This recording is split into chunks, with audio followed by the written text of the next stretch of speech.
നാട്ടുസഞ്ചാരിയുടെ മറ്റൊരു എപ്പിസോഡിലേക്ക് ഏവർക്കും ഒരിക്കൽ കൂടി സ്വാഗതം. ഞങ്ങൾ ഇപ്പോഴുള്ളത് സ്വിറ്റ്സർലൻഡിലെ സ്യൂറിച്ച് എന്ന പട്ടണത്തിലാണ്. സൂറിച്ച് പട്ടണത്തിലുള്ള മോവൻപെക് എന്ന ഹോട്ടലിൽ ഇന്നലെ രാത്രി എത്തി. ഇതടുത്ത ദിവസം. ഇത് ബ്രേക്ക്ഫാസ്റ്റ് സെഷനാണ്.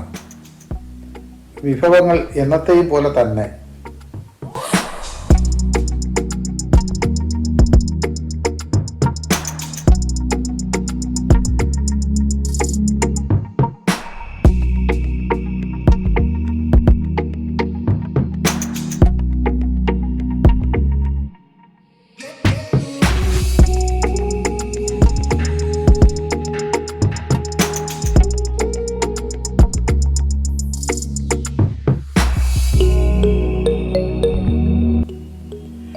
ബ്രേക്ക്ഫാസ്റ്റ് കഴിഞ്ഞ് പുറത്തിറങ്ങിയതാണ്. ഹോട്ടലും പരിസരവും ഒന്ന് നിങ്ങളെ കൂടെ കാണിക്കാമെന്ന് കരുതി. ഞങ്ങൾ താമസിച്ച കെട്ടിടത്തിന് 6-7 നിലകളേ ഉള്ളൂ. തൊട്ടടുത്തായി ഒരു ഹൈ റൈസ് ഹോട്ടലും കാണുന്നുണ്ട്. ഇവിടെ അടുത്തായാണ് സൂറിച്ച് എയർപോർട്ട് ഉള്ളത്. വിശാലമായ ഹോട്ടൽ കോമ്പൗണ്ടാണ്.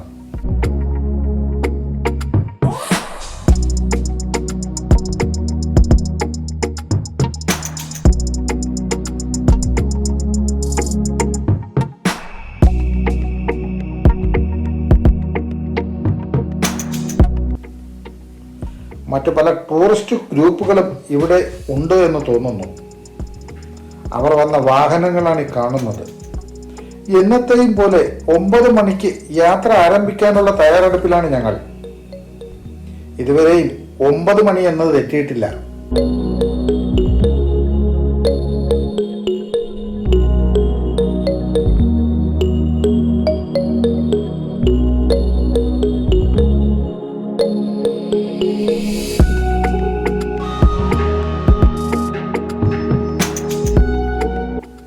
നമ്മുടെ വാഹനം പാർക്ക് ചെയ്തിരിക്കുന്നത് ഹോട്ടൽ കോമ്പൗണ്ടിന്റെ വെളിയിലാണ്. കോമ്പൗണ്ടിന് പുറത്തുള്ള റോഡിൽ. എല്ലാവരും അങ്ങോട്ട് നടക്കുകയാണ്. ഇന്നത്തെ കാഴ്ചകൾ കണ്ട് തിരികെ ഇവിടെ തന്നെയാണ് ഇന്നത്തെയും താമസം. അതുകൊണ്ട് ലഗേജുകളൊന്നും എടുക്കേണ്ടതില്ല. അതുകൊണ്ട് കൂടെയാണ് ഡ്രൈവർ ഞങ്ങളോട് ഇങ്ങോട്ട് വരാമോ എന്ന് ചോദിച്ചതും ഞങ്ങൾ സമ്മതിച്ചതും.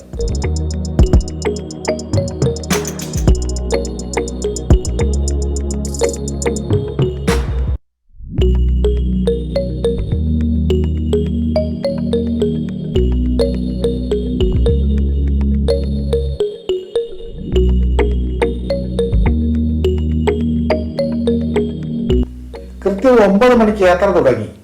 ഇന്ന് ആദ്യം കാണാൻ പോകുന്നത് ഭൂമിയിലെ സ്വർഗം എന്നറിയപ്പെടുന്ന സ്വിറ്റ്സർലൻഡിലെ മൗണ്ട് ടിറ്റ്ലിസ് കാണാനാണ്. ഇവിടെ നിന്ന് 90 കിലോമീറ്റർ ദൂരമുണ്ട് അവിടേക്ക്. ഒരു 1.5 മണിക്കൂർ യാത്ര. ഇപ്പോൾ ഞങ്ങൾ യാത്ര ചെയ്യുന്നത് E41 എന്ന എക്സ്പ്രസ് ഹൈവേയിലൂടെയാണ്. ഇന്നത്തെ യാത്ര ഇതുപോലുള്ള പല പല ടണലുകളിലൂടെയാവും. ആധുനിക രീതിയിൽ ഉള്ളതാണ് ഇവിടെയുള്ള ടണൽ റോഡുകൾ. ടണൽ റോഡുകളുടെ കൺസ്ട്രക്ഷൻ കോസ്റ്റ് കൂടുമെങ്കിലും ധാരാളം സമയം ലാഭിക്കും. മാത്രമല്ല ഇന്ധന ചെലവ് ഗണ്യമായി കുറയുകയും ചെയ്യും.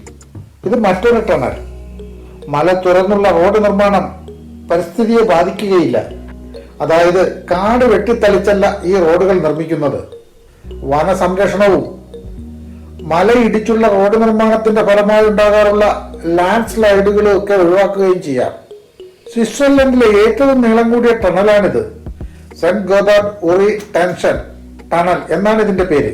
ഈ ടണൽ ഉള്ളത് E35 എന്ന എക്സ്പ്രസ് വേയിലാണ്. നമ്മൾ E41 നിന്നും തിരിഞ്ഞ് E35 കയറിയിട്ടുണ്ട്.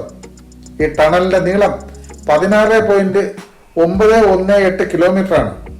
ഇതൊരു സിംഗിൾ ട്യൂബ് ടണലാണ്. 1980 ഈ ടണൽ റോഡ് പൂർത്തിയാക്കി ഗതാഗതത്തിന് തുറന്നു കൊടുത്തത്. ഇന്ത്യയിലും ഇപ്പോൾ ഇതുപോലുള്ള ധാരാളം ടണൽ റോഡുകളുടെ നിർമ്മാണം നടന്നു വരുന്നു.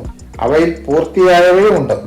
പൂർത്തിയായതിൽ വെച്ച് ഏറ്റവും നീളം കൂടിയ tunnel road doctor Shyama Prasad Mukherjee tunnel റോഡാണ്. അത് ജമ്മു കാശ്മീർ ഹൈവേയിലാണുള്ളത്. അതായത് NH44. ആ ടണലിന്റെ നീളം 9.28 കിലോമീറ്റർ ആണ്. 2017 പണി പൂർത്തിയാക്കി ഗതാഗതത്തിനായി തുറന്നു കൊടുത്തിട്ടുണ്ട്. നമ്മുടെ അടൽ ടണലും ഇപ്പോൾ ഗതാഗത യോഗ്യമാണ്. അതുപോലെ ലേ മണാലി റോഡിൽ പല സ്ഥലത്തും ടണൽ നിർമ്മാണം നടന്നു വരികയാണ്. ആ കാഴ്ചകൾ നമ്മുടെ മണാലി വീഡിയോയിലുണ്ട്. കാണണമെന്നുള്ളവർക്ക് അതിൽ കാണാവുന്നതാണ്. ലോകത്തിലെ ഏറ്റവും നീളമുള്ള ടണൽ റോഡ് ഉള്ളത് നോർവേയിലാണ്. അതുള്ളത് E16 എന്ന എക്സ്പ്രസ് വേയിലാണ്. 24.51 കിലോമീറ്ററാണ് അതിൻ്റെ നീളം. അതും ഒരു സിംഗിൾ ട്യൂബ് ടണലാണ്. 2000-ലാണ് അത് പൂർത്തിയാക്കി ഗതാഗതത്തിന് തുറന്നു കൊടുത്തത്. യാത്രയിൽ സ്ഥിരമുള്ള കലാപരിപാടികൾ തുടക്കം മുതലേ ഉണ്ട്. മുഴുവൻ കാണിച്ചാൽ ആവർത്തന വിരസമാകും. എങ്കിലും ചിലത് കണ്ടോളൂ. കണ്ണാടിയ ലീലകൾ ഒന്നൊന്നായി കണ്ണാടിയ ലീലകൾ ഒന്നൂടെ ആടൂലേ കണ്ണാടിയ ലീലകൾ ഒന്നൂടെ ആടൂലേ ഒന്നൂടെ ആടൂലേ കണ്ണാ കണ്ണാ കണ്ണാ കണ്ണാ കണ്ണാ കണ്ണാ കണ്ണാ കണ്ണാ കണ്ണാ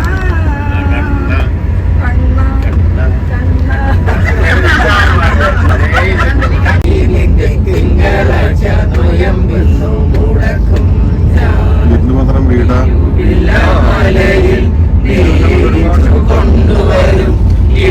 എത്ര കാലമായി?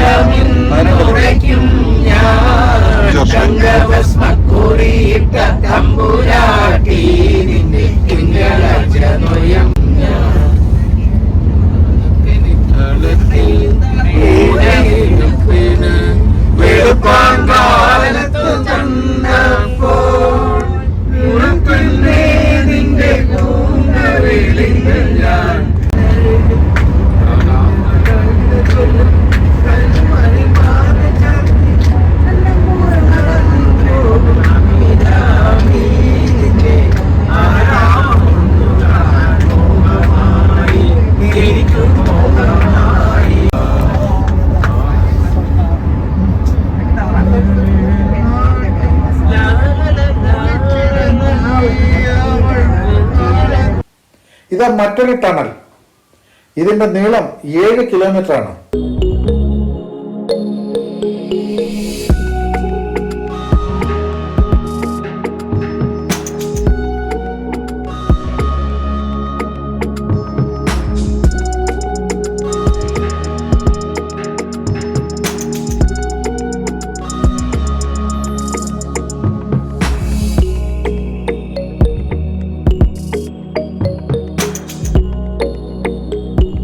ഇത് മറ്റൊരു ടണൽ. ഇതിന്റെ നീളം 4.3 കിലോമീറ്റർ.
നമ്മൾ മൗണ്ട് ടിറ്റ്ലിസിനോട് അടുക്കുകയാണ്. മൗണ്ട് ടിറ്റ്ലിസ് ആൽപ്സ് പർവ്വതത്തിലെ രണ്ടാമത്തെ ഹയസ്റ്റ് മൗണ്ടനാണ്. സ്വിറ്റ്സർലൻഡിൽ ആൽപ്സ് പർവ്വതത്തെ ഉറി ആൽപ്സ് എന്നാണ് അറിയപ്പെടുന്നത്.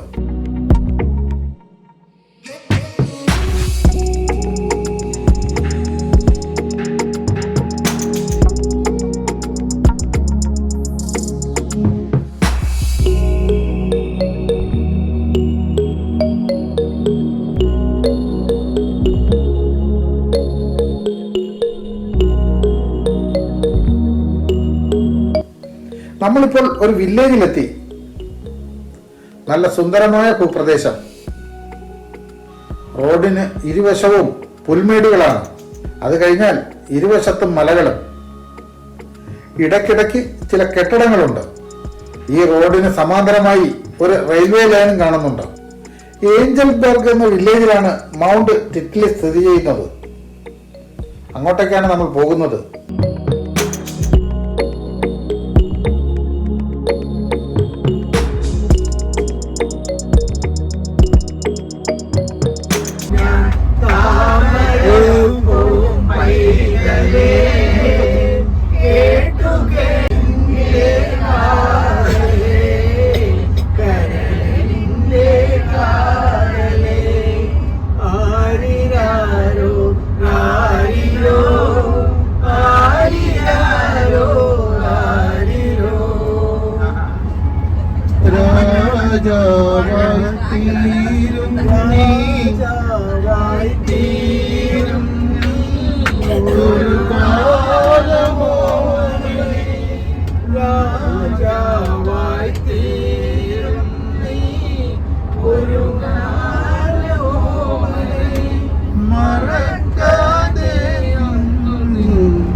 എത്ര സുന്ദരമായ താമസയിടം നോക്കൂ. പക്ഷെ സമ്മറിൽ മാത്രമേ ഈ സൗന്ദര്യം ഉണ്ടാകൂ. വിന്ററായാൽ ഇവിടെ മുഴുവൻ മഞ്ഞു മൂടി കിടക്കും. ആ ട്രെയിൻ ഏഞ്ചൽബർഗിലേക്കുള്ളതാണ്. ലെവൽ ക്രോസ് ഉണ്ടെന്ന് തോന്നുന്നു. അതിനായിട്ടായിരിക്കും ബസ് നിർത്തിയിട്ടിരിക്കുന്നത്.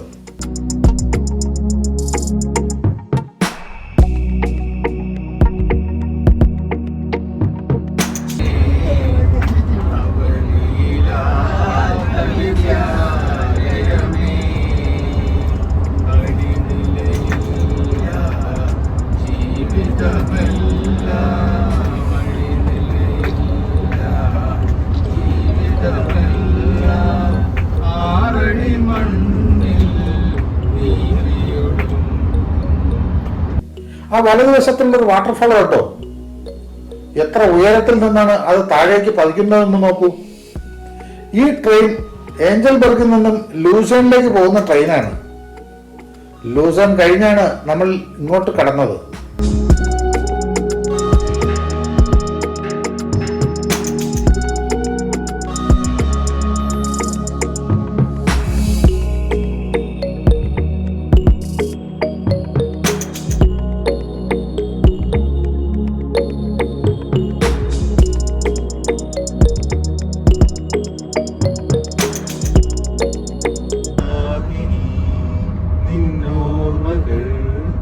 ഏതോ നിഴൽ ചിത്രങ്ങളാൽ വേഴാമ്പൽ കേഴും വേനൽ കൂടീരം നീ. ഈ വഴി ഹേമന്തമെത്ര വന്നു, ഈറനോടൊത്തു കൈകൂപ്പി നിന്നു. എത്ര വസന്തങ്ങൾ നിന്റെ മുന്നിൽ പുഷ്പപാത്രങ്ങളിൽ തേൻ പകർന്നു. പാരിളം പൂവുകൾ പാടി വാടികളിൽ വണ്ണുകളാൽ ഓർമ്മകൾ തേടുന്നു.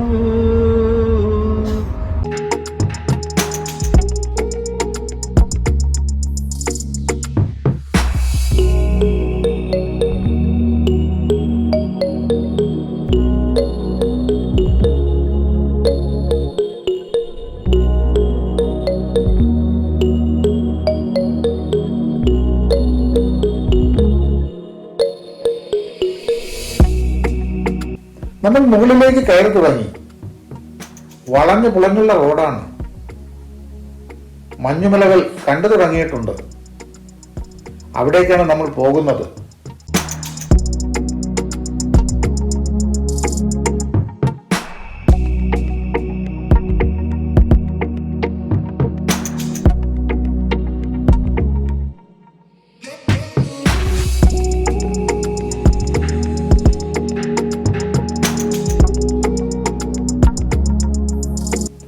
മൗണ്ട് ടിറ്റ്ലിസിന്റെ താഴ്വാരത്തെത്തി.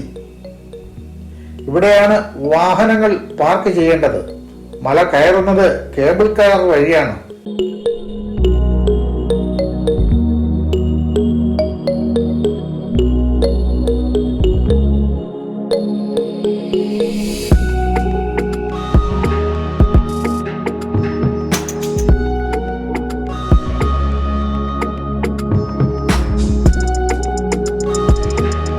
കേബിൾ കാറുകളുടെ ഗ്രൗണ്ട് സ്റ്റേഷനാണ് കാണുന്നത്. ഇവിടെ ധാരാളം വീടുകളും ഹോട്ടലുകളും ഒക്കെ ഉണ്ട്. ചുറ്റിലും മഞ്ഞുമലയാണ്. ധാരാളം സഞ്ചാരികൾ രാവിലെ തന്നെ എത്തിയിട്ടുണ്ട്. അവർ വന്ന വാഹനങ്ങളാണ് ഇവിടെ പാർക്ക് ചെയ്തിരിക്കുന്നത്. 3 സ്റ്റേജുകളായാണ് മൗണ്ട് ടിറ്റ്ലിസ് കയറുന്നത്. അതിനുള്ള ആദ്യ ഗൊണ്ടോളയാണ് കാണുന്നത്.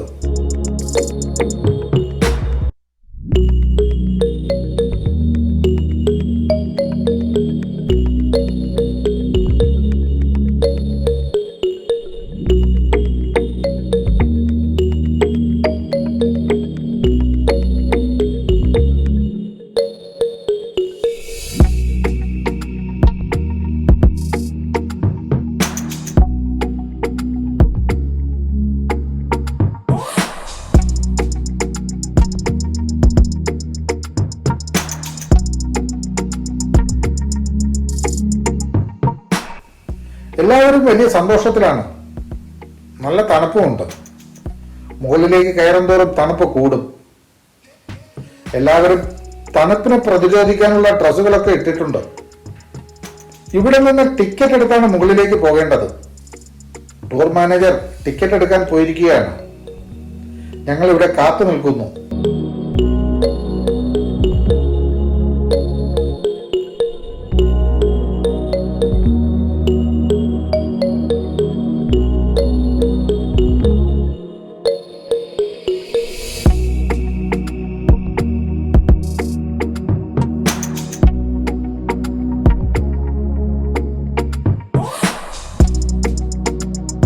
ഇവരാണ് ഞങ്ങളുടെ ഗ്രൂപ്പിലെ സീനിയേഴ്സ്. വിന്റർ ജാക്കറ്റ് ഇടാൻ അങ്ങോട്ടും ഇങ്ങോട്ടും സഹായിക്കുകയാണവർ. ഇതൊക്കെയാണ് ഈ യാത്രയിലെ സന്തോഷ നിമിഷം.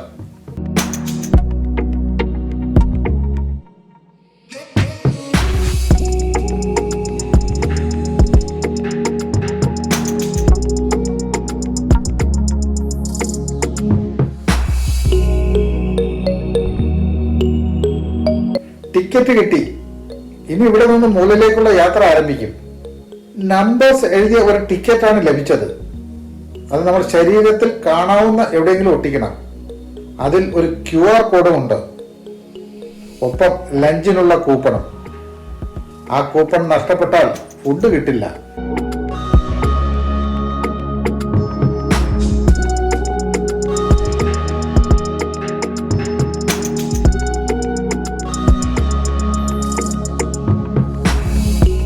കയറുന്നതിന് മുമ്പ് ടൂർ മാനേജർ ചില നിർദ്ദേശങ്ങൾ നൽകുകയാണ്.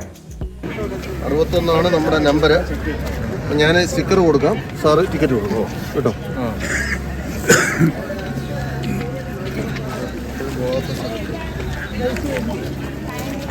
ടിക്കറ്റ് കൊടുത്താൽ മതി. സ്റ്റിക്കർ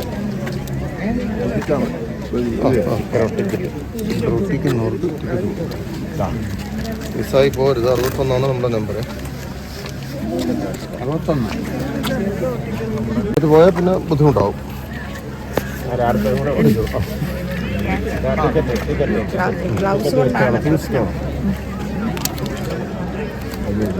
ടിക്കറ്റ് സൂക്ഷിക്കുക. ടിക്കറ്റ് എപ്പോഴും കൈ കാണിക്കും. യാതൊരു കാരണവശാലും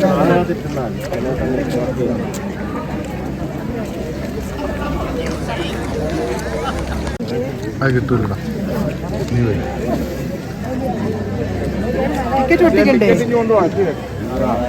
എല്ലാവരും തണുപ്പത്ത് കൂടുതലും ഐസ്ക്രീമാണ് കഴിക്കുന്നത്. അതുപോലെ നമ്മൾ തണുപ്പത്ത് നല്ല വിസ്കി അടിക്കുമെങ്കിൽ അവർ തണുപ്പത്ത് ബിയർ അടിക്കും. ഇതാണ് തണുപ്പിനെ പ്രതിരോധിക്കുന്നതെന്നാണ് പൊതുവെ പറയുന്നത്. എനിക്ക് കൂടുതൽ അറിയത്തില്ല, ഞാൻ കണ്ടിട്ടുള്ളതാണ്. ഇത് കഴിഞ്ഞ് നമ്മൾ 1 മണിക്ക് ഏറ്റവും 5ാമത്തെ ഫ്ലോറിൽ ചെന്നാൽ, ഏറ്റവും മുകളിൽ ചെന്നാൽ 1 മണിക്ക് വീണ്ടും നമ്മൾ എവിടാന്ന് വെച്ചാൽ ഇറങ്ങുന്ന ആ ഫ്ലോറിൽ റീജോയിൻ ചെയ്യണം. ഇൻ കേസ് മിസ്സായി പോയത് ഏറ്റവും മണ്ടയ്ക്ക് നമ്മളിപ്പോൾ പോയി 2 ട്രെയിൻ കയറി ലിഫ്റ്റിൽ കയറി മുകളിലെത്തുന്നില്ലേ, ആ ലിഫ്റ്റ് തന്നെയാണ് താഴോട്ട് വരുന്നത്. ആ ലിഫ്റ്റിന്റെ അവിടെ 1 മണിക്ക് എല്ലാവരും അവിടെ ജോലി, ഏറ്റവും മുകളിൽ ഏറ്റവും മണ്ടയ്ക്ക്. തിരിച്ച് അതുവരെ സ്വന്തമായിട്ട് പോവാം. പിന്നെ പോകുമ്പം 2 പേരും ഒരാളുമായിട്ടും പോകാം, അതൊരു 3-4 പേരായിട്ട് എപ്പോഴും ഒരു ഗ്രൂപ്പായിട്ട് പോകും. അത് കഴിവതും എല്ലാവരും ഒന്നിച്ച് പോകും. പറ്റിയില്ല, ഐസിന്റെ ഗുഹയുണ്ടെന്ന് പറഞ്ഞു. അത് എല്ലാ സ്റ്റേഷനിൽ തന്നെ ഇറങ്ങണം. അങ്ങോട്ട് പോകുമ്പോൾ നമ്മൾ നേരെ മണ്ടയ്ക്ക് വരും. തിരിച്ചു വരുമ്പോൾ ആദ്യത്തെ സ്റ്റേഷനിൽ നിർബന്ധമായിട്ട് ഇറങ്ങണം. അവിടെയാണ് റെസ്റ്റോറൻറ്റ്, ട്രിപ്പീസ് എന്ന് പറയുന്ന എന്താണ് ആ റെസ്റ്റോറൻറ്റ്. അവിടെയാണ് നമ്മൾ ലഞ്ച് അറേഞ്ച് ചെയ്തേക്കുന്നത്. അത് കറക്റ്റ് 1:20 ആകുമ്പോൾ നമ്മൾ റെസ്റ്റോറൻറ്റ് റിപ്പോർട്ട് ചെയ്യണം. 1:30 ലഞ്ച്. വേറെയും ഒരുപാട്, ഇപ്പം ഞാൻ തന്നെ ക്യൂ നിന്നപ്പം ഒരു 10-15 ഗ്രൂപ്പ് ലീഡേഴ്സ് അവിടെ നിൽക്കുകയാണ്. അപ്പോൾ ഇത്രയും ഗ്രൂപ്പുകളുണ്ട്. അപ്പോൾ കറക്റ്റ് 1:30 നമുക്ക് ലഞ്ച്. അത് കഴിഞ്ഞ് അവന്മാർ ചിലപ്പോൾ തരത്തില്ല. അപ്പോൾ 1:30 ലഞ്ച്. അത് കഴിഞ്ഞ് പിന്നെ നമുക്ക് പ്രശ്നമൊന്നുമില്ല. സമയമൊക്കെ എൻജോയ് ചെയ്ത് ഫ്രീ ആയിട്ട് 3 മണിയോടുകൂടി ഇവിടെ എത്തിയാൽ ഇവിടുന്ന് നമ്മൾ ലൂസാനി പോകും.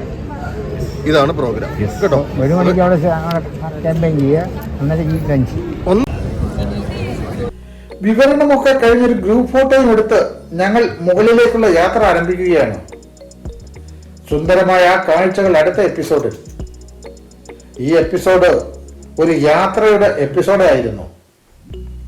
ഈ എപ്പിസോഡ് ഞാൻ ഇവിടെ അവസാനിപ്പിക്കുന്നു. ചാനൽ ഇതുവരെ സബ്സ്ക്രൈബ് ചെയ്യാത്തവർ ദയവായി സബ്സ്ക്രൈബ് ചെയ്യുക. വീഡിയോ ഇഷ്ടമായെങ്കിൽ ലൈക്ക് ചെയ്യാനും മറ്റുള്ളവർക്ക് ഷെയർ ചെയ്യാനും മറക്കല്ലേ. അഭിപ്രായങ്ങൾ കമന്റ് ബോക്സിൽ രേഖപ്പെടുത്താവുന്നതാണ്. അടുത്ത എപ്പിസോഡിൽ കാണും വരെയും ഗുഡ് ബൈ.